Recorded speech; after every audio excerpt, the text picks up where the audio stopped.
Hello students, I am your educator Alishba and welcome back to my channel Biology Classes by Alishba।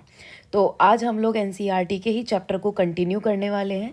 Chapter 1 हम लोग कर रहे थे, उसी में ही मतलब मैं प्लेलिस्ट मैंने अलग अलग बनाई हुई है।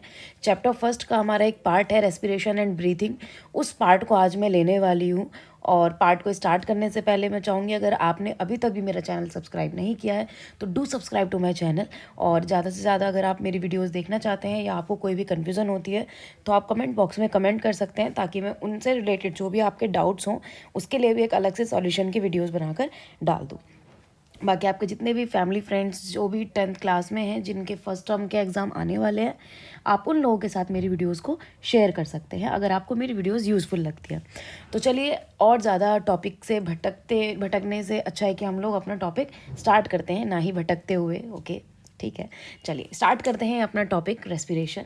तो basically I am not just talking about respiration today, I will not be talking about only respiration. हम लोगों को एक कन्फ्यूज़न होता है हमेशा से, जब हम लोग वर्ड सुनते हैं रेस्पिरेशन और ब्रीथिंग, तो हमें लगता है कि ये रेस्पिरेशन और ये ब्रीथिंग दोनों ही एक सिमिलर चीज़ें होती हैं।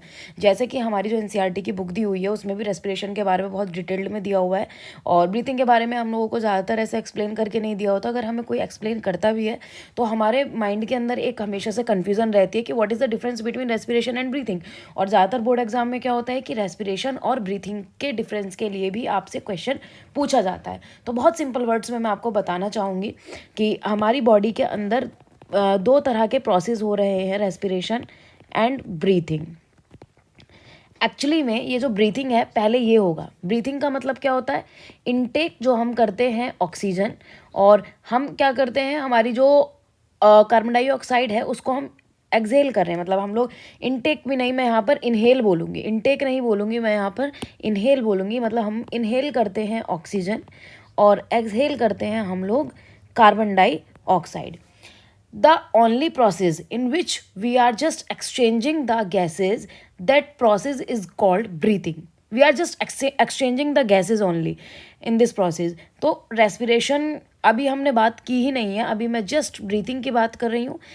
ब्रीथिंग के अंदर हम लोग सिर्फ और सिर्फ एक्सचेंज कर रहे हैं गैसेस का, यानी कि इनटेक कर रहे हैं या फिर इनहेल कर रहे हैं हम लोग ऑक्सीजन, और एक्सहेल कर रहे हैं हम लोग कार्बन डाइऑक्साइड। ये तो हम सभी लोग जानते हैं कि हम जो यूज़ करते हैं या हमारी बॉडी को जो रिक्वायरमेंट होती है वो ऑक्सीजन की होती है, ना कि कार्बन डाइऑक्साइड की। कुछ काम के लिए कार्बन डाइऑक्साइड का भी यूज़ होता है, लेकिन ज़्यादा अमाउंट में कार्बन डाइऑक्साइड हमारी बॉडी के लिए यूज़फुल नहीं होती। तो जितना कुछ कुछ बहुत कम ऐसा अमाउंट होता है जो कार्बन डाइऑक्साइड का यूज़ होता है बॉडी के अंदर, लेकिन ज़्यादातर अमाउंट हमारी बॉडी से वो रिमूव हो जाता है, हम लोग उसको एक्सहेल कर देते हैं। यही कार्बन डाइऑक्साइड फिर प्लांट्स यूज़ करते हैं। ये कार्बन डाइऑक्साइड अब प्लांट्स यूज़ करेंगे, और प्लांट्स अपना प्रोसेस करेंगे फोटोसिंथेसिस वाला, ठीक है। और जब ये फोटोसिंथेसिस का प्रोसेस करते हैं, ये क्या काम करते हैं, कार्बन डाइऑक्साइड को तो इनहेल करते हैं और एक्सहेल करते हैं ऑक्सीजन को। अब ये ऑक्सीजन वापस से हम लोगों के द्वारा इनहेल होगी और हम लोग रिलीज़ क्या करेंगे, कार्बन डाइऑक्साइड। तो ये जो प्रोसेस होता है, ये जो लाइफ साइकिल है, मतलब एक तरह की जो ये साइकिल है, ये चलती रहती है। सिर्फ इस इनहेलेशन और एक्सहेलेशन को हम लोग ब्रीथिंग कहते हैं, ठीक है। अब अगर बात करते हैं हम लोग रेस्पिरेशन की, अब हमने जो ये ऑक्सीजन एक्सहेल किया है, सॉरी इनहेल किया है, एक्सहेल हम लोग कार्बन डाइऑक्साइड कर रहे हैं, तो हमने जो ये ऑक्सीजन को इनहेल किया है, ये जो हमारी बॉडी के अंदर आई है, इस ऑक्सीजन का भी तो कुछ होता होगा। आप लोग ने ब्लड के बारे में पढ़ा है, ब्लड के कंपोनेंट्स के बारे में पढ़ा है कि हीमोग्लोबिन पाया जाता है, आरबीसीज पाई जाती हैं, जिसकी मदद से ये जो ऑक्सीजन होता है ये पूरी बॉडी में कैरी कर लिया जाता है। अब हम ये भी जानते हैं कि हमारी बॉडी सेल से मिलके बनी है, सेल से मिलके बने हैं टिश्यूज़, टिश्यूज़ से मिलके बने हैं ऑर्गन, ऑर्गन से मिलके बने हैं ऑर्गन सिस्टम और बॉडी। ये मैं लाइन बहुत बार यहाँ पर रिपीट कर चुकी हूँ। तो जब ऑक्सीजन एक ऑर्गन से दूसरे ऑर्गन में जाएगी तो इसका मतलब वो हर एक टिश्यू के पास जाएगी, टिश्यू के पास जाएगी तो इट मीन्स वो सेल के पास भी जाएगी ही जाएगी। हर एक सेल को रिक्वायरमेंट होती है ऑक्सीजन की, क्योंकि हम जानते हैं माइटोकॉन्ड्रिया होता है हमारा, माइटोकॉन्ड्रिया, जो कि power house of the cell कहा जाता है, power house of the body कहा जाता है। हर एक सेल के पास अब ऑक्सीजन जाएगी, जो कि यूज़ होगी किस चीज़ में, फॉर्मेशन करने में, हमारा किस चीज़ का, एनर्जी का फॉर्मेशन करने में। किस चीज़ का फॉर्मेशन कर रही है, एनर्जी का फॉर्मेशन। जो भी हम फंक्शन कर रहे हैं, जो भी एनर्जी हमारी बॉडी के अंदर प्रोड्यूस हो रही है वो किसकी वजह से प्रोड्यूस हो रही है, वो प्रोड्यूस हो रही है हमारी ऑक्सीजन की वजह से। वो बन पा रही है किसकी वजह से, वो ऑक्सीजन की वजह से बन पा रही है। ये ऑक्सीजन क्या काम करती है, जो हमने खाना खाया, जो हमने फूड खाया है, वो स्टोर होता है ग्लाइकोजन की फॉर्म में, है ना। हम लोग जो यूज़ करते हैं उसको ग्लूकोज की फॉर्म में, वो फिर कन्वर्ट हो जाता है हमारा ग्लूकोज में। अब ये जो ग्लूकोज है, इस ग्लूकोज का ब्रेकडाउन होता है with the help of oxygen. ये जब ब्रेकडाउन कर देती है फूड का, ब्रेकडाउन किन चीज़ों में करती है, ये चेंज करती है इस फूड को एनर्जी में, कार्बन डाइऑक्साइड में और वाटर में। ठीक है, ये जो एनर्जी है ये हमारी बॉडी यूज़ कर लेती है, कार्बन डाइऑक्साइड हमारी बॉडी रिलीज़ कर देती है और वाटर भी हमारा यूज़ हो जाता है। तो एनर्जी को सारी एक्टिविटीज़ के लिए ये वाली एनर्जी हमारी यूज़ हो जाती है। इसलिए ब्रीथिंग और रेस्पिरेशन दोनों में डिफरेंस होता है। ब्रीथिंग जो होता है वो हमारी बॉडी के अंदर इनहेलेशन और एक्सहेलेशन हो रहा है, किस चीज़ का, ऑक्सीजन और कार्बन डाइऑक्साइड का। If I talk about humans और एनिमल्स, तो हम लोग इनहेल जो करते हैं वो ऑक्सीजन इनहेल करते हैं और एक्सहेल जो हम करते हैं वो कार्बन डाइऑक्साइड करते हैं। That is the biggest difference between both. और रेस्पिरेशन जो होता है वो क्या होता है कि हर एक सेल के पास वो ऑक्सीजन जो हमने ब्रीथिंग के टाइम पर इनहेल किया है, जो ब्रीथिंग के टाइम पर हम लोगों ने ऑक्सीजन को कैरी किया है, वो अब पूरी बॉडी में हर एक सेल के पास जाएगा। सेल के पास जाने के बाद ये जो हमारी रिएक्शन हो रही है, अभी मैंने आपको ये रिएक्शन ही आप करके बताई थी कि ग्लूकोज जो होता है, ग्लूकोज जब ऑक्सीजन के साथ रिएक्शन करता है या फिर ग्लूकोज के पास जब ऑक्सीजन आती है, ये ऑक्सीजन ही हेल्प करती है किस चीज़ में, ये ऑक्सीजन हेल्प करती है कि एनर्जी का फॉर्मेशन हो।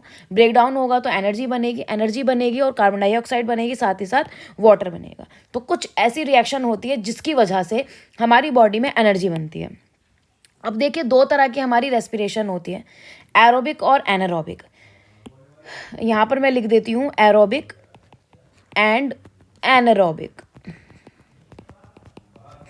एरोबिक और एनारोबिक काइंड ऑफ रेस्पिरेशन का क्या मतलब होता है, ये ऐसी रेस्पिरेशन होती है जिसमें ऑक्सीजन यूज़ होती है, ये ऐसी रेस्पिरेशन होती है जिसमें ऑक्सीजन यूज़ नहीं होती। अब आप लोग सोच रहे होंगे, अभी तो बोला कि जब ऑक्सीजन चाहिए हमें ब्रेकडाउन करने के लिए ग्लूकोज का, और ग्लूकोज का ब्रेकडाउन नहीं होगा तो एनर्जी कैसे बनेगी। तो बच्चों, ऑक्सीजन जो होती है हमारी बॉडी के अंदर, जब भी हमें एनर्जी बनानी है, दो तरह से हमारी बॉडी में एनर्जी बनती है। ये जो एनारोबिक काइंड ऑफ रेस्पिरेशन है, ये वो सिचुएशन हम ऐसे समझ के चल सकते हैं कि हमने बहुत ज़्यादा एक्सरसाइज कर ली, या फिर आप सपोज रास्ते में चल के जा रहे हो, गलती से आपने डॉगी के ऊपर पैर रख दिया, डॉगी की जो पूंछ है उसके ऊपर पैर रख दिया और वो डॉगी पगला चुका है और आपके पीछे पड़ना वो स्टार्ट करेगा।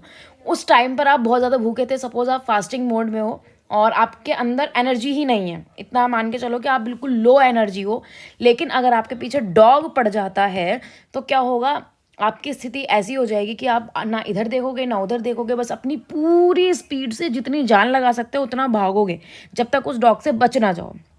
अब आप भाग तो लिए, बच भी गए, लेकिन उसके बाद जब घर जाएंगे तो हाथ पैर दुखेंगे और हम लोग रोते हैं, दर्द हो रहा है मम्मी, ऐसे दर्द हो रहा है, दर्द की दवाई लगानी है। तो वो जो एक्चुअली पेन होता है वो इस वजह से पेन होता है क्योंकि वहाँ पर हमारी जितनी ऑक्सीजन की रिक्वायरमेंट थी, क्योंकि जैसे जैसे ऑक्सीजन हमारी फ्लो करेगी, ब्लड के साथ जाएगी हर एक सेल के पास, तभी क्या होगा, ब्रेकडाउन होगा हमारे खाने का और तभी एनर्जी बनेगी। लेकिन जब हमने ये वाली सिचुएशन आ गई एकदम फास्ट वाली, जब हम लोग भाग रहे थे, जब बहुत ज़्यादा एक्सरसाइज कर रहे थे, जिम कर रहे थे, अब वहाँ पर एक अमाउंट है ऑक्सीजन का भी कि वो उतने ही फ्लो के साथ ब्लड हमारा जा सकता है, क्योंकि ब्लड प्रेशर भी हम लोग पढ़ते हैं कि ब्लड एक प्रेशर के साथ ही हमारी बॉडी में जाता है हर जगह पर, और एक जो फंक्शन हो रहा है बॉडी के अंदर उसकी भी तो एक स्पीड की कैपेसिटी होती होगी ना। तो उसी कैपेसिटी के अकॉर्डिंग जब बहुत ज़्यादा फास्ट एनर्जी बनानी होती है, मोर देन इनफ, या फिर हम कह सकते हैं कि नॉर्मल से थोड़ी ज़्यादा जब भी हमें एनर्जी बनानी होगी तो क्या होगा, हमारी बॉडी के अंदर anaerobic kind of respiration start हो जाता है। अब बिना ऑक्सीजन के ही हमारी बॉडी में एनर्जी बनेगी, लेकिन ये जो एनर्जी बनेगी क्योंकि ऑक्सीजन वाली नहीं है तो कुछ ना कुछ तो डिफेक्ट आएगा ही आएगा। इसी वजह से ये पेन कॉज करते हैं, क्योंकि लैक्टिक एसिड वगैरह की वजह से ये बनती है। आप अभी पढ़ेंगे आगे कि कैसे बनती है। तो ये दो तरह के हमारे प्रोसेस होते हैं, एरोबिक और एनारोबिक, ऑक्सीजन की प्रेजेंस में, ऑक्सीजन की एब्सेंस में। ये कौन सा वाला है, जब हमने बहुत ज़्यादा मेहनत कर रहे हैं और ऑक्सीजन उतने अमाउंट में नहीं पहुंच पा रही है जितने अमाउंट में पहुंचनी चाहिए, या उतने अमाउंट में वो एनर्जी नहीं बना पा रही है ताकि एनर्जी बन पाए। ठीक है, उस मतलब जल्दी से जो इमरजेंसी वाला पीरियड है उसमें हमारी एनर्जी की रिक्वायरमेंट तो क्योंकि बॉडी को है, कहीं ना कहीं से तो बननी है ही, तो उस टाइम पर anaerobic kind of respiration human की बॉडी में होता है। अदरवाइज ऐसे बहुत सारे हमारे ऑर्गेनिजम्स हैं जो कि एनारोबिक रेस्पिरेशन शो करते हैं। क्योंकि उनको उतनी इनफ ऑक्सीजन नहीं मिल पाती। हो सकता है वो एंडोपैरासाइट हों, इट मीन्स वो ऐसे ऑर्गेनिजम्स हों जो किसी चीज़ के अंदर रहते हैं। अंदर रहने की वजह से मतलब किसी दूसरे की बॉडी के अंदर रह रहे हैं, और अंदर रहने की वजह से उनके पास उतनी इनफ ऑक्सीजन नहीं जा पा रही है, जिसकी वजह से वो anaerobic kind of respiration show करते हैं। लेकिन यहाँ पर एग्जाम्पल मैंने ह्यूमन का लिया है क्योंकि आपके लिए इंपॉर्टेंट ह्यूमन है, because we are just talking about standard 10th।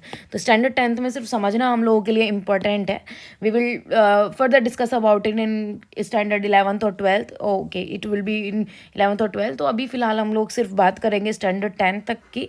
तो अगर हम इंट्रोडक्शन की बात करें तो सबसे पहले मैंने आपको ब्रीथिंग और रेस्पिरेशन दोनों बता दिया। एक्चुअली में यहाँ पर ब्रीथिंग होना चाहिए, ब्रीथिंग, क्योंकि यहाँ पर रेस्पिरेशनरी ब्रॉडली लिखा हुआ है। Respiration broadly means that exchange of gases. ज़्यादातर बुक्स में ऐसे ही लाइन लिखी होती है, पर एक्चुअली में जो हमारे ब्रीथिंग होता है उसका मतलब होता है एक्सचेंज ऑफ गैसेस। एनिमल्स और प्लांट्स जो होते हैं उनके अंदर गैसेस ऑफ एक्सचेंज होता है, एक्सचेंज होती हैं उनके बीच में गैसेस। अब सेलुलर लेवल पर, यानी हर एक सेल के पास जो ऑक्सीजन वो जाएगी, जाने के बाद फूड जो हमारा होता है, यानी हमारा जो ग्लूकोज है, जिस फॉर्म में हमारा फूड क्या हो गया है, स्टोर हो गया है, स्टोर होने के बाद उससे जो जनरेट होती है एनर्जी, उसके लिए हमें ऑक्सीजन की बहुत ज़्यादा रिक्वायरमेंट होती है। और क्योंकि ये प्रोसेस हमारा ऐसा, इसी प्रोसेस को हम रेस्पिरेशन कहते हैं, इसलिए यहाँ पर लिखा हुआ है कि रेस्पिरेशन का मतलब क्या होता है कि हमें एनर्जी जो मिल रही है उसी के बारे में हम यहाँ पर बात कर रहे हैं। जैसे कि यहाँ पर आप देख सकते हैं एक लाइन लिखी हुई है, सेलुलर रेस्पिरेशन जो होता है वो प्रेजेंस में भी हो सकता है और एब्सेंस में भी हो सकता है ऑक्सीजन के। डिपेंड करता है किस टाइप का आपका रेस्पिरेशन हो रहा है। ह्यूमन के अंदर कैसे होता है, ह्यूमन का जो रेस्पिरेटरी सिस्टम होता है वो कॉम्प्लेक्स होता है, ठीक है।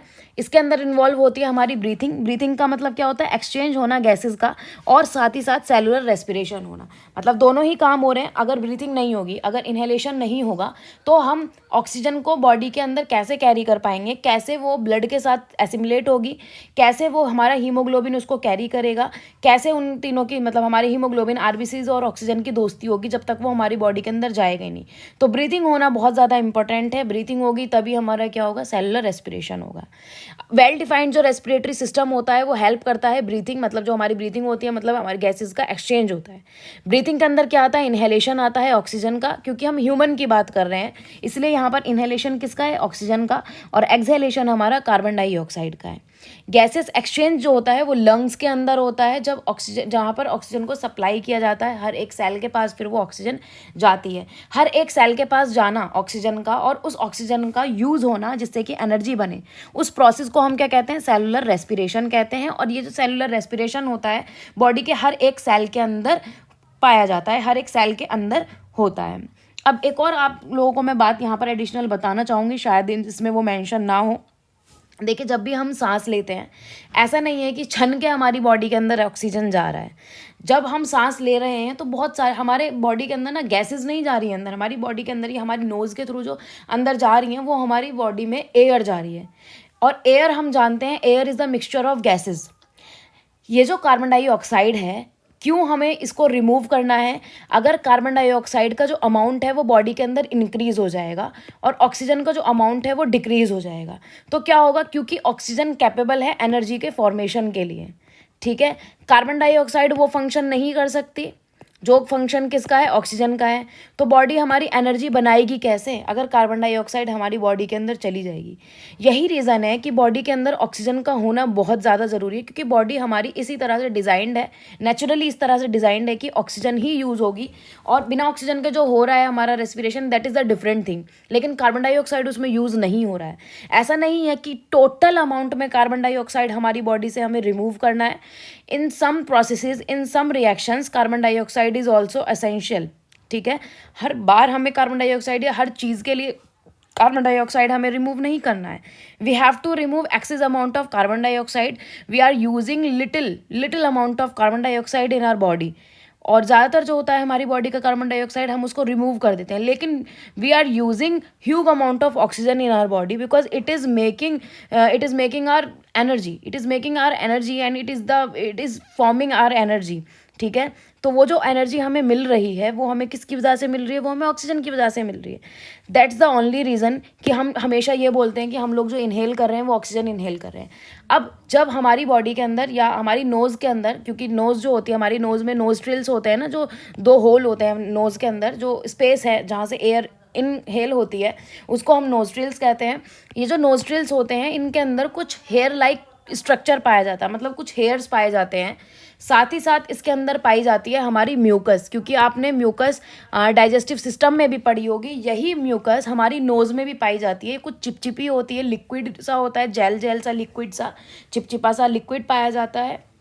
ये जो म्यूकस होती है और साथ ही साथ ये जो हमारे हेयर्स होते हैं ये हेल्प करते हैं कि जो हवा हमारे नोज़ के अंदर जा रही है नोस्ट्रिल्स की हेल्प से, एक तो उनका टेम्परेचर ठीक हो, साथ ही साथ दूसरा जो भी डस्ट पार्टिकल्स जा रहे हैं, क्योंकि एयर के अंदर डस्ट पार्टिकल्स, बैक्टीरियाज, ये सारी चीज़ें होंगी ही होंगी, ताकि वो हमारे अंदर ना जा पाए, हमारे ब्लड के अंदर वो एसिमुलेट ना हो जाए।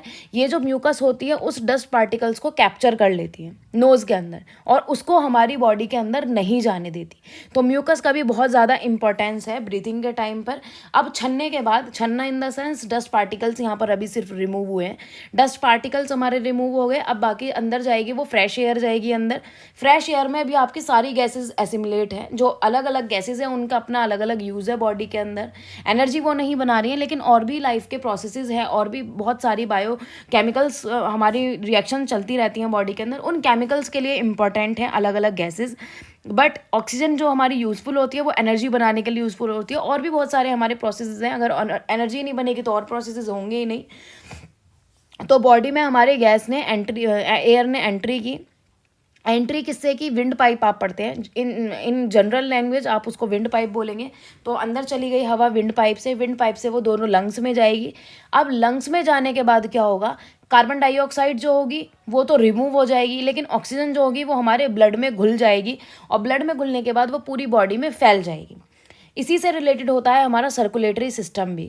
तो जैसे ही हमारा रेस्पिरेशन ख़त्म होता है, जैसे आप पढ़ रहे हैं ना कि रेस्पिरेशन में क्या होगा कि एक्सचेंज हो गया, अब ये जो ऑक्सीजन है हर एक सेल के पास जाएगी। सेल के पास कैसे जाएगी? सर्कुलेशन के थ्रू जाएगी, ठीक है। तो वहाँ पर हमारा क्या आ गया? सर्कुलेशन भी आ गया। तो सर्कुलेशन के थ्रू हर एक सेल के पास हमारे ऑक्सीजन कैरी हो जाएगी, लेकर जाएगा हर एक सेल हमारे ऑक्सीजन को, जिससे कि हर एक सेल के पास जब ऑक्सीजन पहुँच जाएगी और वो एनर्जी का फॉर्मेशन कर देगी। ये सारी चीज़ें हो रही हैं हमारे रेस्पिरेटरी सिस्टम में, हमारी बॉडी के अंदर।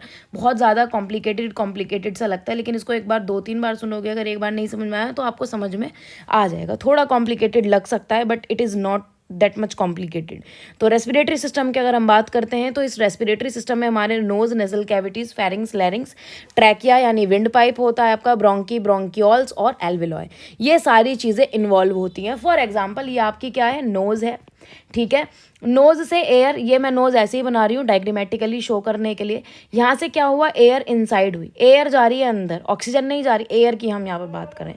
ये जो एयर जा रही है हमारी नज़ल कैविटीज़, यहीं पे हमारी नोज़ के अंदर नेज़ल कैविटीज़ होती हैं, इनके थ्रू एयर अंदर चली गई। अंदर जाने के बाद वो फेरिंग्स भी यहाँ पर पाया जाता है, लैरिंग्स भी पाया जाता है, मतलब आपका विंड पाइप होगा, ट्रैकिया। अब यहाँ से क्या होगा? हवा अंदर जाएगी।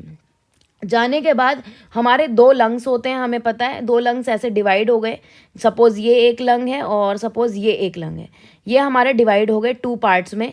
इनको ही हमने क्या बोला है? इनको हमने बोला है ब्रोंकाई। ये जो हमारे एक स्टेम निकला है ना, ये डिवीज़न जो हुआ, ये होते हैं हमारे ब्रोंकाई। इन ब्रोंकाई से कुछ स्टेम्स निकली होती हैं, इन स्टेम्स को हम लोग बोलते हैं ब्रोंकियोल्स, ठीक है। ये जो ब्रोंकियोल्स होती हैं, इन ब्रोंकियोल्स के ऊपर कुछ फ्लावर की तरह स्ट्रक्चर होता है जो कि कुछ एयर सैक होते हैं, ठीक है। ये एयर सैक हमारे कहलाते हैं एल्वेलॉय। एक्चुअली में जो ये एयर सैक हैं, इन्हीं के अंदर ही हमारा एक्सचेंज हो रहा है, या फिर हम कह सकते हैं गैसियस एक्सचेंज हमारा जो हो रहा है वो इन एल्वेलॉय के अंदर ही हो रहा है। तो ये जो एल्वेलॉय हैं, इतने अंदर जाने के बाद यहाँ पर हमारा O2 और CO2 एक्सचेंज होगा। यहीं पे हमारी ब्लड कैपिलरीज पाई जाती हैं, और ब्लड कैपिलरीज पाए जाने की वजह से क्या होगा? ये जो हमारा ऑक्सीजन अब एसिमुलेट हुआ है ब्लड के अंदर और कार्बन डाइऑक्साइड छन गई है। कार्बन डाइऑक्साइड, जैसे हमारे 2 तरह के ब्लड होते हैं, डीऑक्सीजनेटेड और ऑक्सीजनेटेड ब्लड। तो डीऑक्सीजनेटेड ब्लड पूरी बॉडी से इकट्ठा होकर भी आता है, तो वो भी हमारा लंग्स के पास ही आता है गैसियस एक्सचेंज के लिए। तो हमारा सर्कुलेशन काफ़ी हद तक डिपेंड करता है हमारे रेस्पिरेशन पे और ब्रीथिंग पे। तो तो सारा कार्बन जो डिऑक्सीजनेटेड ब्लड होगा, मतलब जिसके अंदर कार्बन डाइऑक्साइड ज़्यादा होती है, ऐसा वाला जो ब्लड होता है वो भी पूरी बॉडी से इकट्ठा होकर हमारे लंग्स के पास ही आता है। और लंग्स के पास आने के बाद लंग्स उसको क्या कर देते हैं, प्योरीफाई कर देते हैं। इन योर लैंग्वेज उसको प्योरीफाई कर देते हैं, मीन्स उसको ऑक्सीजनेटेड कर देते हैं। ठीक है, अब ये जो ऑक्सीजन है ये पूरी बॉडी में आर्टरीज की मदद से, जो हमारी आर्टरीज होती हैं उनकी हेल्प से पूरी बॉडी में कैरी हो जाती है। अब जब पूरी बॉडी में कैरी हो जाएगी तो हर एक सेल के पास जाएगी, सेल उसको यूज़ करेंगे। ये सारा प्रोसेस हो रहा है हमारा रेस्पिरेशन में। ठीक है, रिब केज जो होता है कि हमारी बॉडी, जैसे केज हम बोलते हैं किसी भी चीज़ के पिंजरे को, पिंजरे के अंदर किसी चीज़ को बेसिकली बंद करना। ये जो हमारे लंग्स होते हैं ये इतने ज़्यादा सॉफ्ट होते हैं, बहुत ज़्यादा सॉफ्ट होते हैं।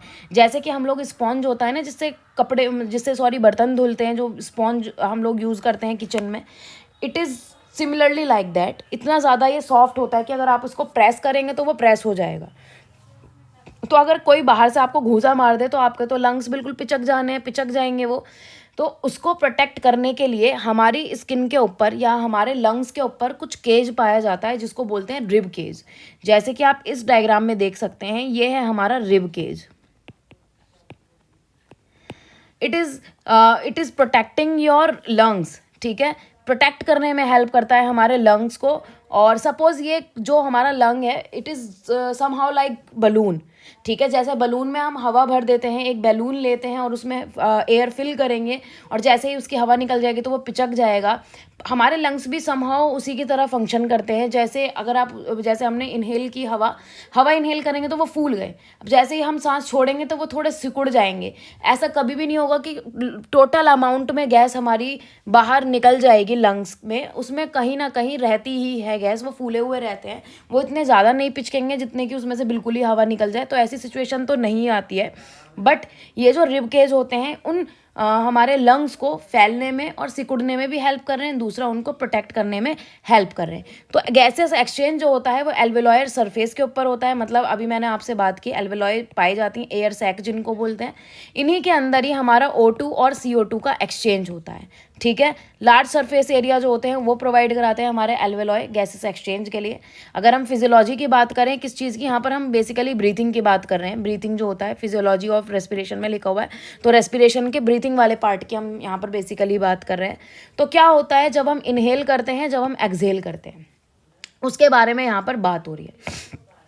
तो देखिए, जब कोई भी चीज़ मतलब हमने बहुत सारी हवा बलून में भर दी, तो वो जहाँ पर भी प्रेजेंट है, वो किसी सरफेस पर अगर प्रेजेंट है तो उस पर क्या होगा, उस पर प्रेशर पड़ेगा, वो टाइट हो जाएगा। लेकिन जैसे ही हवा निकल जाएगी तो वो ढीला पड़ जाएगा। यही प्रोसेस हमारे इनहेलेशन और एक्सहेलेशन में हो रहा है। सपोज इनहेलेशन के टाइम पर हमने बहुत सारी एयर फिल कर दी, किसके अंदर, बलून के अंदर। ठीक है, अब ये जो बलून है ये इस वाले डायग्राम से, जिसको बोलते हैं हम लोग डायाफ्राम, ये हमारे बिल्कुल रिब केज के नीचे की तरफ प्रेजेंट होता है। आप फील करके देखेंगे चेस्ट कैविटी के नीचे, तो हमारा डायफ्राम यहाँ पर पाया जाता है।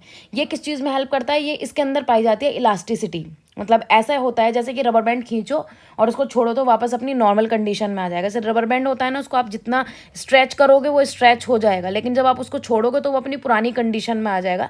It is totally like that, कि जैसे ही हवा इनहेल होती है, ठीक है, इनहेल होने के टाइम पर क्या होगा कि हमारा जो बलून है वो भर जाएगा और उस पर प्रेशर पड़ेगा।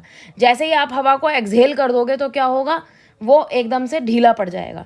यही प्रोसेस होता है हमारा ब्रीथिंग के टाइम पर, इनहेलेशन और एक्सहेलरेशन। ठीक है, और हेल्प कौन करता है, हमारा रिब केज हेल्प कर रहा है। अब पॉइंट्स हम लोग पढ़ लेते हैं। ब्रीथिंग जो होता है ह्यूमन के अंदर, वो इंटरनल इंटरकोस्टल या फिर एक्सटर्नल इंटरकोस्टल मसल्स जो होती हैं अटैच हमारी रिब्स के अंदर या फिर डायफ्राम के अंदर, उससे होता है। जब भी डोम शेप डायफ्राम कॉन्ट्रैक्ट होता है और या फिर फ्लैटेंड हो जाता है, रिब केज जो होता है वो एक्सपेंड हो जाता है इंटरकोस्टल मसल्स की वजह से, यानी कि ये स्पेस देता है हमारे जो वो होते हैं लंग्स होते हैं उनको फैलने के लिए और वापस से पुरानी कंडीशन में आने के लिए। जब एक्सहेल होता है तो डायफ्राम रिलैक्स हो जाता है। जैसे ही हम हवा बाहर छोड़ेंगे तो डायफ्राम हमारा रिलैक्स हो जाएगा। जब हमने हवा अंदर भरी तो हमारा जो डायफ्राम है उस पर प्रेशर पड़ा, जिसकी वजह से वो टाइट हो गया। हमने खींच दिया उस डायफ्राम को रबर बैंड की तरह। अब जैसे ही हमने वो हवा छोड़ दी, हमने कार्बन डाइऑक्साइड को रिलीज़ किया, वैसे ही जो हमारा डायफ्राम है वो रिलीज़ वाले फेज़ में आ गया, वो धीरा हो गया, उसका जो प्रेशर है वो कैसा हो गया, डिक्रीज़ हो गया।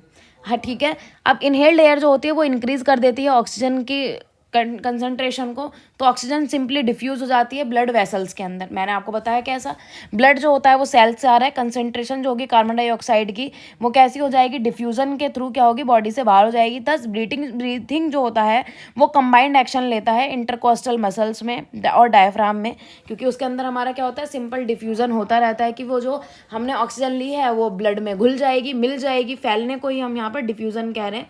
हम डिफ्यूजन और ऑस्मोसिस 2 टाइप के प्रोसेसेस पढ़ते हैं, ये वही वाले हमारे ऑस्मोसिस और डिफ्यूजन वाले प्रोसेस हैं। इनहेलेशन और एक्सहेलेशन की अगर हम बात करें तो जो प्रोसेस होता है इसके अंदर जब रिच ऑक्सीजन पाई जाती है उसको हम बोलते हैं इनहेलेशन, क्योंकि जब हम इनहेल कर रहे हैं, अंदर लेकर जा रहे हैं, उसके अंदर ऑक्सीजन ज़्यादा होगी, क्योंकि वहीं पर हमारा गैसेस एक्सचेंज हो रहा है। अब गैसेस एक्सचेंज हो गया तो जब हम रिमूव कर रहे हैं अपनी बॉडी से किसी स्पेसिफिक गैस को, तो वहाँ पर कार्बन डाइऑक्साइड ही तो रिमूव कर रहे हैं, तो एक्सहेल हमारी कौन सी होगी, कार्बन डाइऑक्साइड। इसी वजह से कार्बन डाइऑक्साइड का जो अमाउंट होता है एक्सहेलेशन के टाइम पर वो ज़्यादा होता है। एक ब्रीथ यानी एक सांस का मतलब क्या है, 1 इनहेलेशन और 1 एक्सहेलेशन। मीन्स जब हम सांस लेते हैं, एक बार हम अंदर लेते हैं, एक बार हम ऐसे छोड़ते हैं, तो एक बार हम अंदर लेते हैं और एक बार हम ऐसे छोड़ते हैं। ये जो हमने ऐसे अंदर किया और इसको बोलेंगे हम लोग इनहेलेशन, मतलब मैंने सारी गैसेस को इनहेल कर दिया। अब मैंने जो ये रिलैक्स किया, मैंने मेरे मुंह से जो एकदम से एयर निकली वो होती है एक्सहेलेशन। तो इसी टाइम पर हमारी कार्बन डाइऑक्साइड का अमाउंट ज़्यादा होता है, जो कि एक्सहेल ज़्यादा होगी। पर्सन जो होता है वो बहुत ज़्यादा ब्रीथ करता है दिन में। नंबर की अगर हम बात करें तो जितने टाइम में 1 मिनट के अंदर हम जितनी बार ब्रीथ करते हैं उसी को ही हम क्या कहते हैं, ब्रीथिंग रेट कहते हैं किसी एक ह्यूमन का, क्योंकि हम बहुत ज़्यादा ब्रीथिंग करते हैं पूरे दिन में। तो यहाँ पर 1 मिनट का एवरेज लिया जाता है कि 1 मिनट में आपने कितनी ब्रीथिंग की, मतलब आपने कितना इनहेल एक्सहेल किया, 1 रेट, 1 इनहेल एक्सहेल 1 रेट। तो ऐसे करके हम लोग ब्रीथिंग रेट निकालते हैं, मतलब एक हमारा क्या होगा, 1 ब्रीथिंग 2 ब्रीथिंग, कितनी ब्रीथिंग आपने 1 मिनट में की है उसको ही हम ब्रीथिंग रेट कहते हैं। अब बात करते हैं डिफ्यूज़न की। तो जो डिफ्यूज़न एक प्रोसेस होता है, अभी मैंने बोला ना कि 2 तरह के हमारे प्रोसेस होते हैं, डिफ्यूज़न एंड ऑस्मोसिस। आपने केमिस्ट्री में ये पढ़ा होगा, केमिस्ट्री में बेसिकली ये वाले टॉपिक्स हमारे बहुत आते हैं, डिफ्यूज़न और ऑस्मोसिस। यहाँ पर भी हमारा डिफ्यूज़न दिया गया है, क्योंकि हमारे जो केमिस्ट्री है, क्योंकि बॉडी के अंदर बहुत सारी केमिकल रिएक्शंस चलती ही हैं, तो केमिस्ट्री बहुत सारी रिलेटेड होती है बायो से। तो डिफ्यूज़न एक ऐसा प्रोसेस होता है, ऐसा मूवमेंट होता है मॉलिक्यूल्स का, जिसमें हाई कंसंट्रेशन वाले जो एरिया होता है तो वहाँ की जो चीज़ें होती हैं लो कंसंट्रेशन में जाती हैं, ठीक है। लेकिन इसमें कोई भी एनर्जी नहीं लगती। जब भी अगर मैं बात करूँ, परफ्यूम मैंने छिड़का है तो वो एकदम से सारे में फैल जाएगा, हवा में एकदम से फैल जाएगा। परफ्यूम के जो हमारे मॉलिक्यूल्स हैं वो थोड़े कैसे होते हैं, हैवी होते हैं कंपेरिजन देन एयर, तो वो लेकिन फिर भी बहुत जल्दी से सारे में फैल जाते हैं। इसी प्रोसेस को हम लोग डिफ्यूज़न कहते हैं। यहाँ पर एक डायग्राम भी दिखाया हुआ है कि ये हायर कंसंट्रेशन है, तो जहाँ पर भीड़ है, लोग वहाँ से बचना चाहते हैं ना, तो भीड़ है, बचना चाहेंगे, कोई मेहनत नहीं लगेगी, तो एकदम उनको खाली जगह मिलेगी, एकदम दूसरी खाली जगह पर आ जाएंगे। तो धीरे धीरे क्या होगा, डिफ्यूज़न उसी को ही कह रहे हैं हम कि भरी हुई जगह से खाली जगह में आना। तो जितनी ज़्यादा हाई कंसंट्रेशन होगी, जितना ज़्यादा गाढ़ापन, बेसिकली हम कहते हैं कि ज़्यादा मॉलिक्यूल्स जहाँ पर होंगे उसको हाई कंसंट्रेशन कहा जाता है। तो हाई मॉलिक्यूल्स से लोअर मॉलिक्यूल्स की तरफ मूव करना स्टार्ट कर देते हैं। इसी की तरह ही हमारा मूवमेंट हो पाया जाता है। सेलुलर रेस्पिरेशन जो होता है, इसके अंदर सेट होता है मेटाबॉलिक रिएक्शंस का, जो कि सेल्स के अंदर हमारी होती रहती हैं रिएक्शंस। और ये जो रिएक्शंस होती हैं उससे जो हमारी एनर्जी बनती है, एनर्जी की एक फॉर्म होती है एडिनोसिन ट्राइफॉस्फेट। हमारी बॉडी के अंदर AMP, ADP और ATP 3 टाइप की एनर्जी फॉर्म होती है। एडिनोसिन मोनोफॉस्फेट, यानी कि इसके अंदर सिर्फ फॉस्फेट ग्रुप 1 होगा। फिर इसके अंदर अगर हम एक फॉस्फेट ग्रुप और जुड़ जाएगा, जब रिएक्शंस होती हैं, बायोलॉजिकल रिएक्शंस होती हैं, एक फॉस्फेट और ग्रुप जुड़ जाएगा तो वो बनाएगा हमारा डाइफॉस्फेट, एडिनोसिन डाइफॉस्फेट। इसके अंदर जब हमारा P1 एक और जुड़ जाएगा तब बनाता है ये हमारा ट्राइफॉस्फेट। ये जो ट्राइफॉस्फेट है हम इसी को ही यूज़ कर सकते हैं एज अ एनर्जी। जैसे कि अठन्नी चवन्नी चलनी बंद हो गई, ये अठन्नी चवन्नी है हमारी, और ये हमारा भी रुपया है, 10 रुपये मान लो, आप 1000 रुपये मान लो, जो भी है। ATP हमारी मुद्रा है, या फिर हम कह सकते हैं हमारी करेंसी है, एनर्जी की करेंसी है। जब ATP खर्च होगी तभी हम कुछ काम कर पाएंगे, और वही एनर्जी कहलाती है। तो हमारी एनर्जी कौन सी फॉर्म में पाई जाती है, एडिनोसिन ट्राइफॉस्फेट की फॉर्म में पाई जाती है। अब मेटाबॉलिज्म की अगर हम बात करें तो ऐसी रिएक्शंस, मेटाबॉलिज्म हमारी बॉडी के अंदर होने वाली ऐसी रिएक्शन है जो कि सेल में या फिर ऑर्गेनिज्म में होने वाली जितनी भी रिएक्शन है, या तो कोई चीज़ हमारी बॉडी में बनेगी कैटाबॉलिक या फिर एनाबॉलिक, दो तरह की रिएक्शन होती है हमारी बॉडी के अंदर। या तो कोई भी चीज़ हमारी बॉडी में बन रही है, जैसे C+O2 CO2 तो बन रहा है कुछ, या फिर हम कहें CO2 को अगर मैं तोड़ के कार्बन और ऑक्सीजन में कन्वर्ट करूँ तो, या फिर कोई चीज़ टूट रही है, तो ये दोनों ही होना बहुत ज़्यादा इंपॉर्टेंट है, उन्हीं को ही हम मेटाबॉलिक रिएक्शन कहते हैं। तो कैटाबॉलिज्म हमारी कौन सी होती है, जिसमें ब्रेकिंग होता है मॉलिक्यूल्स का, मॉलिक्यूल्स ब्रेक होते हैं एनर्जी बनाने के लिए, ठीक है। प्रोसेस कौन सा होता है वाला, इसमें मॉलिक्यूल्स ब्रेक हो रहे हैं। एनाबॉलिज्म में हमारे जो मॉलिक्यूल्स हैं, मतलब क्या हो रहा है कि इसमें सिंथेसाइज हो रहा है कंपाउंड्स का। सपोज C+O2 है तो इसमें CO2 बनेगा, that would be your anabolism reaction. अब वहीं हम इसको उल्टा कर दें तो ये कहलाएगी हमारी कैटाबॉलिज्म रिएक्शन। देयरफॉर जो रेस्पिरेशन होती है एक कैटाबॉलिक प्रोसेस है, क्योंकि इसके अंदर क्या हो रहा है कि हमारी एनर्जी बन रही है, हमें एनर्जी मिल रही है, जिसके अंदर हम लोग लार्ज मॉलिक्यूल यानी हमारा जो एनर्जी बना रहे हैं हम, वो ग्लूकोज से ही तो बना रहे हैं, तो ग्लूकोज का हम ब्रेक डाउन करा रहे हैं with the help of oxygen, जिसकी वजह से एनर्जी रिलीज हो रही है। That's why it is called, कैसी रिएक्शन कहलाएगी, कैटाबॉलिक रिएक्शन कहलाएगी। कौन कौन सी रिएक्शन होती है हमारी बॉडी के अंदर, ग्लाइकोलाइसिस होती है, क्रैब्स साइकिल होती है, इलेक्ट्रॉन ट्रांसपोर्ट चेन होती है। ये इंपॉर्टेंट प्रोसेसेस होते हैं हमारी बॉडी में सेलुलर रेस्पिरेशन के लिए। तो आप एक बार इस पर नज़र डालिए कि ये हमारी क्रैब साइकिल, या हमने जो जो बड़े बड़े से नाम ले दिए, क्या नया हमने सुन लिया। तो क्या होता है ग्लाइकोलाइसिस के अंदर, क्या होता है, ग्लूकोज सबसे पहले केमिकल कंपाउंड में चेंज होगा पायरुविक एसिड में। तो बच्चों ये ऐसे ही डायरेक्ट पायरुविक एसिड में नहीं बदल रहा, इसकी भी लंबी चौड़ी अच्छी खासी आपकी रिएक्शंस होती हैं, तब जाके ये पायरुविक एसिड में बदलता है, जिसमें हमारी 2 ATP यूज़ हो रही है यहाँ पर हमारी 2 ATP, या फिर हमें 2 मिल रही है ATP, ठीक है। ओवरऑल जो हमें ATP हमारी मिलेंगी वो 36 ATP मिलेंगी। पायरुविक एसिड के बाद क्रैब साइकिल चलती है हमारी, जिसके अंदर कार्बन डाइऑक्साइड रिलीज हो रही है, यहाँ पर नीचे की तरफ आ रही तो रिलीज हो रही है, और केमिकल एनर्जी जो होगी अब वो इलेक्ट्रॉन की मदद से, यहाँ पर हाइड्रोजन भी पाया जाएगा, तो ट्रांसपोर्ट सिस्टम होगा जिसमें कि इलेक्ट्रॉन का ट्रांसपोर्टेशन होता है, या ऑक्सीजन यूज़ होगी जिसमें जो हमारा पानी है वो भी निकलेगा, और साथ ही साथ 36 ATP का फॉर्मेशन होगा। तो सेलुलर रेस्पिरेशन में हमारी 3 साइकिल चल रही है, ग्लाइकोलाइसिस जिसमें पायरुविक एसिड बनता है, फिर उसके बाद क्रैब साइकिल चलती है, ठीक है। क्रैब साइकिल में हमारा डे साइकिल और नाइट साइकिल करके 2 साइकिल्स होती हैं, वो चलती हैं। जैसे कि मैं अभी बता रही हूँ आपको कि ये छोटी सी नहीं होती, यहाँ पर आपको सिर्फ डायग्रामेटिकली शो की गई हैं कि ये छोटी होती हैं, बट एक्चुअली में बहुत लंबे लंबे हमारे रिएक्शंस होती हैं, जिनको याद करना अपने आप में बहुत बड़ा टास्क है। जब आप लोग 11th में आएंगे, जब आप लोग 12th में आएंगे, जब बड़ी क्लास में आने के बाद आप फिजियोलॉजी पढ़ेंगे, उसमें आप स्पेसिफिकली इन सभी साइकिल्स को पढ़ेंगे। तो फिलहाल यहाँ पर हम सिर्फ इतना समझ के चलते हैं कि ग्लाइकोलाइसिस होता है, ग्लाइकोलाइसिस के बाद क्या होता है, क्रैब साइकिल चलती है, क्रैब साइकिल के बाद इलेक्ट्रॉन ट्रांसपोर्ट सिस्टम होता है।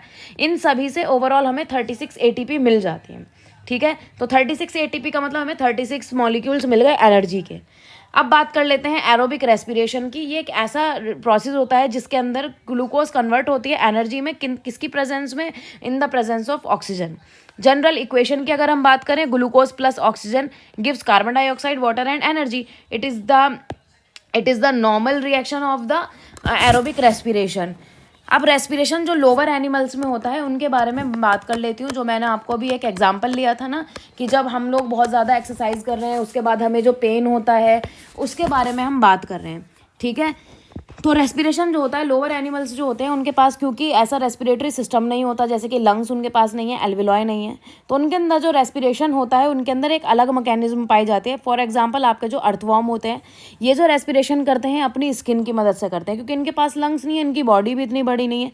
फिशेज जो होती हैं उनके पास भी एक स्पेशलाइज्ड ऑर्गन होता है जिसको हम कहते हैं गिल्स। ये गिल्स की हेल्प से अपना गैसेस एक्सचेंज करती हैं।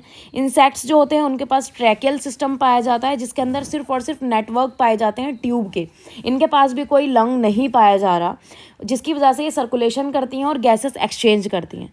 फ्रॉग जो होते हैं वो अपनी स्किन से भी सांस लेते हैं और उनके पास लंग भी पाया जाता है, क्योंकि जो हमारा फ्रॉग होता है वो पानी के अंदर भी पाया जाता है और लैंड के ऊपर भी पाया जाता है। जब वो पानी के अंदर पाया जाएगा तो वो जो पानी के अंदर ऑक्सीजन घुली हुई है, ठीक है, उस ऑक्सीजन की मदद से सांस लेता है। सेम वही हमारी फिश भी करती हैं। फिश गिल्स से इसलिए सांस लेती हैं क्योंकि वो पानी के अंदर पाई जाती हैं। पानी के अंदर उनको ऑक्सीजन कहाँ से मिलता है? अगर हम डूब जाएं पानी के अंदर तो हम बिल्कुल भी सांस नहीं ले पाएंगे, हम मर जाएंगे, है ना। लेकिन जो फिश होती हैं, फिश इसी वजह से सांस ले पाती हैं क्योंकि उनके पास स्पेशलाइज्ड एक ऑर्गन है जिसकी मदद से वो जो पानी में घुला हुआ ऑक्सीजन है उसको यूज़ कर सकती हैं अपने सांस लेने के लिए। लेकिन हमारे पास तो है ही नहीं वो स्पेशलाइज्ड ऑर्गन जिसको हम गिल्स कह रहे हैं। यही रीज़न है कि जो मछलियां हैं वो पानी में ज़िंदा रह सकती हैं लेकिन हम पानी में ज़िंदा नहीं रह सकते, ठीक है। और जो फ्रॉग्स होते हैं वो ब्रीथ करते हैं अपनी स्किन से भी, और अगर वो पानी के अंदर होंगे तो स्किन से ब्रीथ करेंगे, और अगर बाहर होंगे लैंड पे होंगे तो वो लंग्स की मदद से ब्रीथ करते हैं। तो उनके अंदर एक स्पेशल कैरेक्टर ये पाया जाता है। मसल्स की अगर हम बात करें तो मसल्स के अंदर कभी कभी एनारोबिक काइंड ऑफ रेस्पिरेशन हो जाता है जब इनफ ऑक्सीजन उसको नहीं मिल पाती। इस टाइम पर क्या होगा, जो ग्लूकोज होगा उसका ब्रेकडाउन हो जाएगा कार्बन डाइऑक्साइड और लैक्टिक एसिड में, ठीक है, लैक्टिक एसिड में, जिसकी वजह से जो होता है मसल जो होती है हमारी खट्टी हो जाती हैं। और एनारोबिक रेस्पिरेशन जो होगा इसको हम लोग लैक्टिक एसिड फर्मेंटेशन भी कहते हैं। ये हमारा क्या है, एडेनिन है, ये हमारा राइबोज शुगर है, ये हमारे हाई एनर्जी बॉन्ड्स दिए हुए हैं।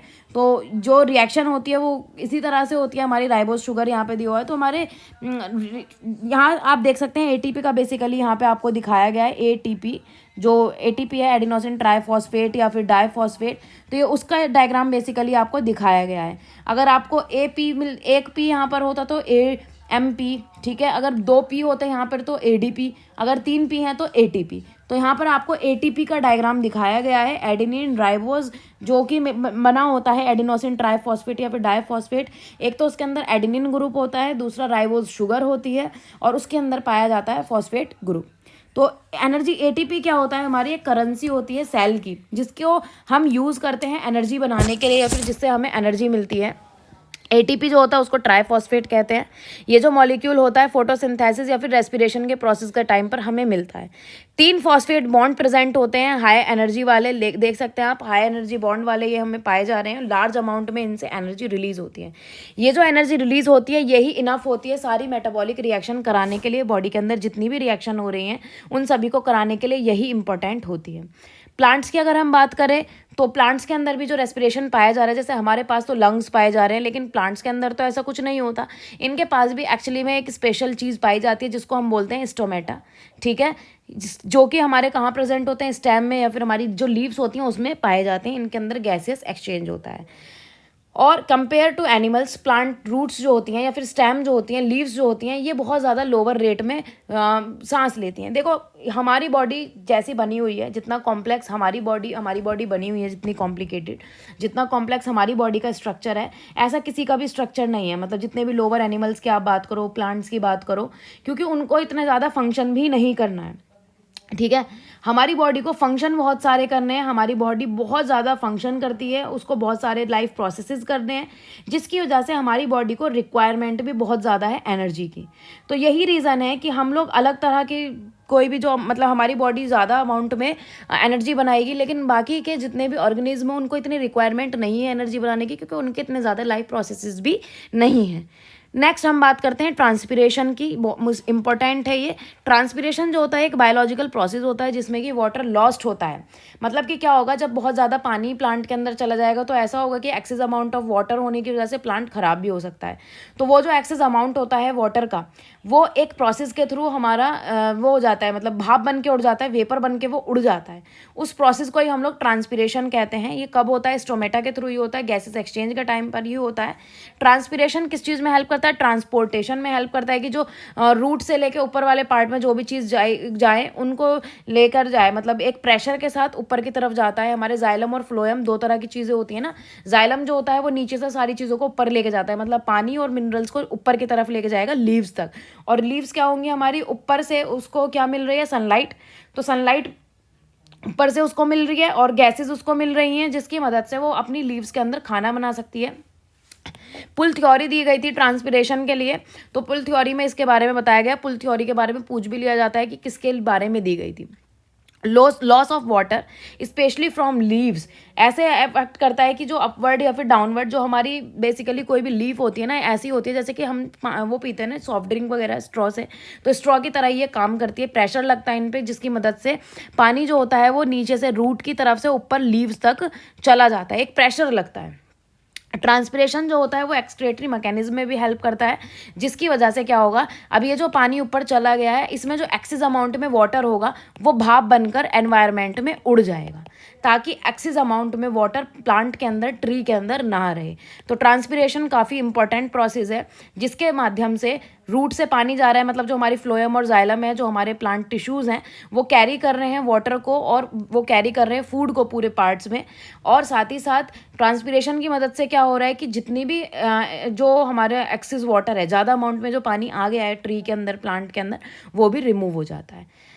अब एक इम्पॉर्टेंट क्वेश्चन है कि हमें लंग्स की क्या ज़रूरत है। यूनिसेलुलर जैसे कि अमीबा की अगर हम बात करें, उनके अंदर जो वो होता है, रेस्पिरेशन होता है, वो उनकी बॉडी सरफेस से हो जाता है। ऑस्मोसिस का एक प्रोसेस होता है, जैसे हमने high concentration to low concentration पढ़ा, यहाँ low concentration to high concentration की तरफ मूवमेंट जब होता है और इसमें एनर्जी की रिक्वायरमेंट होती है, तब हम कहते हैं कि इसके अंदर ऑस्मोसिस होता है। जितने भी लोअर एनिमल्स यानी हमारे यूनिसेलुलर जो होते हैं, लोअर एनिमल्स जैसे कि अर्थवर्म हो गया, इनके अंदर गैसेस एक्सचेंज जो होगा उनकी मॉइस्ट स्किन की वजह से हो जाता है। उनकी स्किन डिज़ाइन इस तरह से है कि वो उतने अमाउंट में रेस्पायरेट कर सकते हैं। और अब आप ये बोलेंगे कि हाँ, क्या हम भी रेस्पायरेट कर सकते हैं स्किन से? Yes, we can also respirate with the help of our skin, but there is a difference between us and between lower animals, क्योंकि उनकी जो बॉडी होती है उनके अंदर उतने ज़्यादा कॉम्प्लेक्स जो फंक्शन होते हैं वो नहीं पाए जाते। लेकिन हमारी बॉडी के अंदर बहुत सारी रिएक्शंस चल रही हैं। इवन अगर मैं एनर्जी बना रही हूँ तो उस एनर्जी को बनाने के लिए भी मुझे एनर्जी चाहिए। अगर मैं बोल रही हूँ तो I need lots of energy. अगर मैं भाग रही हूँ तो भी मुझे एनर्जी चाहिए। लेकिन जो हमारे ये छोटे मोटे कीड़े मकोड़े होते हैं, या फिर इंसेक्ट्स होते हैं, या हम कह सकते हैं लोअर एनिमल्स होते हैं, या प्लांट्स होते हैं, जितना फंक्शन हम करते हैं वो उतना फंक्शन नहीं करते। इट मीन्स उनको इतनी ज़्यादा अमाउंट में एनर्जी की रिक्वायरमेंट नहीं होती। दैट्स वाई वो जो अपनी स्किन से एनर्जी बना रहे हैं, that is enough for them, लेकिन हमारे लिए वो सफिशेंट नहीं है। तो जो रिक्वायरमेंट होती है ऑक्सीजन की, इस वजह से इनकी क्या होती है, सफिशेंटली इनको मिल जाती है। But as the animal starts becoming more complex, हम लोगों की अगर हम बात करें, क्योंकि हम लोगों को सबसे ज़्यादा कॉम्प्लेक्स कहा जाता है, तो हमारी ऑक्सीजन की रिक्वायरमेंट बढ़ जाती है, क्योंकि हमें एनर्जी की रिक्वायरमेंट चाहिए। तो हम डिफ्यूज़न या फिर ऑस्मोसिस के थ्रू नहीं कर सकते उस रिक्वायरमेंट को कंप्लीट। इसी वजह से हम लोग, क्या होता है कि हम अगर ऐसे ही होता रहता, मैकेनिज्म हमारी बॉडी में नहीं होती, तो प्रॉपर अमाउंट में हमारी एनर्जी नहीं बन पाती। इसी वजह से हमारे अंदर डेवलपमेंट हुआ लंग्स का, और एल्वेलॉय हमारे ब्लड, हमारे जो लंग्स हैं उनके अंदर पाए जाते हैं, जिसकी वजह से नेसेसरी जो गैसेज है उसका एक्सचेंज होता है। एक्सचेंज होने के बाद क्या होता है, हमारी बॉडी को उतने अमाउंट में एनर्जी मिल जाएगी, या फिर हम कहेंगे ऑक्सीजन मिल जाएगी। ऑक्सीजन मिलेगी तो ऑब्वियसली एनर्जी बनेगी बनेगी। तो इसी वजह से हमारी बॉडी में लंग्स का होना बहुत ज़्यादा ज़रूरी है। लंग्स नहीं होंगे तो हम रेस्पिरेट कर पाएंगे, नो डाउट, लेकिन हम प्रॉपर अमाउंट में रेस्पायरेट नहीं कर पाएंगे। बॉडी के सारे प्रोसेसेस हमारे प्रॉपर ढंग से नहीं हो पाएंगे। So we require lungs. Okay, lungs हमारे लिए इम्पोर्टेंट है, असेंशियल है, दैट्स वाई। तो इसी के साथ आज का हमारा ये टॉपिक यहीं ख़त्म होता है। नेक्स्ट वीडियो में I will be talking about transportation, because हमने आधा पार्ट जो पढ़ा है रेस्पिरेशन वाला वो इस वीडियो में कवर किया है। इसी से ही आगे हम लोग इसको जॉइंट करके पढ़ेंगे, और प्लेलिस्ट मैंने आपकी बनाई हुई है चैप्टर फर्स्ट की, क्लास 10th चैप्टर फर्स्ट। तो if you are having any doubt in nutrition in animals, तो आप उस वीडियो को चेक कर सकते हैं जो मेरी प्रीवियस वाली वीडियो है इसी प्लेलिस्ट में।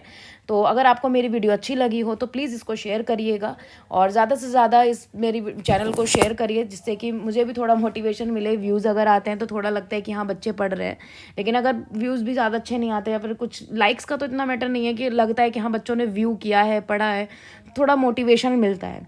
आई होप आप लोगों को मेरा पढ़ाया हुआ समझ में आता होगा। अगर आपको कोई भी कन्फ्यूज़न लगता है, कोई भी डाउट लगता है ये, तो आप प्लीज़ कमेंट बॉक्स में कमेंट करके बताइए, सो दैट मुझे भी पता चले कि आपने कहाँ तक कितनी चीज़ें पढ़ी हैं। तो मिलते हैं हम अपनी नेक्स्ट वीडियो के साथ, तब तक के लिए good bye and thank you for watching.